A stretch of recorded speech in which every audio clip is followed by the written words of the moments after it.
guys, ayan, magandang araw sa inyong lahat. So welcome to my channel. So nandito po tayo ngayon sa Ceres Terminal, EDSA Kamuning, Quezon City.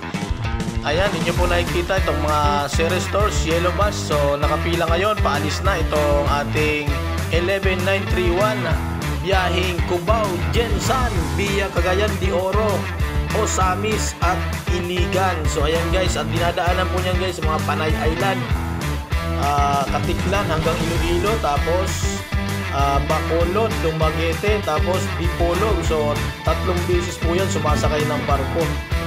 Ayan, kung mahilig kayo sa land travel o yung mga parang namamasya lang na biyahe, dyan na po kayo sumakay. Pumunta lamang po kayo dyan sa Ceres Transport Terminal, EDSA Kamuning, Quezon City. Dyan lang po yung matatagpuan ang sakayan ng Ceres Transport dito sa Cubao.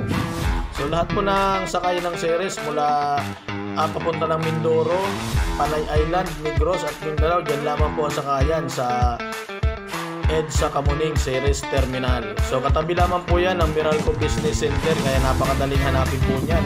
At EDSA lamang po yan along EDSA. So ayan guys, tuwing Martes, Huwebes at Sabado, alas 7 po ng umaga, yan po ang schedule ng ating Gensan. So sa hindi pa nakakalam, yan na po ang pinakamahabang biyahe ng Ceres Transport mula Cubao. Inaabot po yan ng 3 to 4 days at tatlong beses po yan sumasakay ng barko, kaya talagang may enjoy nyo yung biyahe. So sa mga magpapakargo dyan, pwede po tinatanggap po ang pakargo. Welcome na welcome po dyan. Kung meron kayong mga gustong ipadala papunta ng Gensan, Cagayan or Osamis, dalhin lamang po ninyo dyan sa terminal. So ayan, at busy na kapanikit ng ating konduktor na si Mr. Kevin Acosta, at pagkatapos niyan sila po ay lalarga na. Ayan, 3-man crew po yan, 2 driver at 1 konduktor. Kaya may kapalitan po dyan ang driver dahil napakahaba po talaga ng biyahe na yan.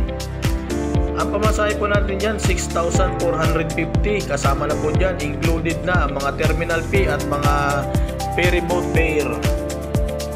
So ayan guys, tuwing Martes, Huwebes at Sabado, Ceres Transport Cubao, Gensan via Dipolog, via Negros, Dipolog, Cagayan, Osamis, Iligan. Ayan guys, maraming salamat sa inyong lahat. Sa mga hindi pa nakapag-follow dyan, i-follow nyo naman po itong aking channel, ang Marshall Wanilio Vlog. So ayan guys, paalis na nga itong ating 11931. So ingat dyan guys sa inyong lahat dyan, sa mga tumangkilik ng Ceres Transport. Maraming salamat po sa inyo sa pagtitiwala inyong binibigay. Ayan guys, paalis na ang ating 11931. Ayan, pwede nyo pong i-waste yan, i-google ang ating terminal. Ang yan po, ang laki-laki ng karatula, ang Ceres Transport. So bilong po dyan, kung meron kayong mga sasakyan, pwede nyo pong ipasok dyan sa loob ng terminal.